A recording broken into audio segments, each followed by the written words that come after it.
ఈరోజు ప్రశ్న, matching the following. ఇచ్చినటువంటి అంశాలను వాటి సంబంధం ఆధారంగా జతపరుచుము.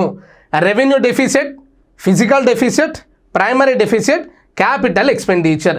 ఇచ్చినటువంటి అంశాలు లిస్ట్ 1లో ఉంది, లిస్ట్ 2తో జత చేయాలి. ఇక్కడ ఇంట్రెస్ట్ బర్డెన్ తొలగించిన తర్వాత లోటు, revenue expenditure greater than revenue receipts, total expenditure minus revenue receipts plus non డెప్ట్ క్యాపిటల్ రిసీట్స్, ఆస్తి సృష్టి వ్యయము.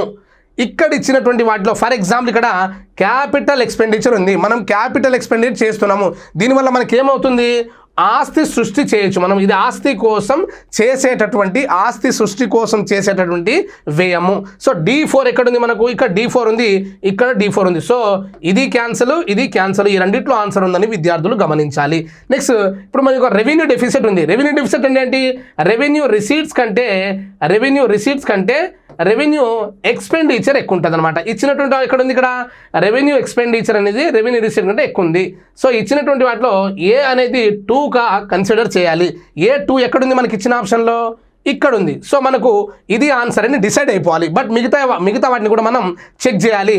ఫిజికల్ డెఫిసిట్ అంటే ఏంటి, total expenditure minus total receipt plus net borrowings, net డెప్ట్ borrowings or net డెప్ట్ capital receipts అని ఇక్కడ గుర్తుపెట్టుకోవాలి. కాబట్టి B అనేది మనం 3గా కన్సిడర్ చేయాలి.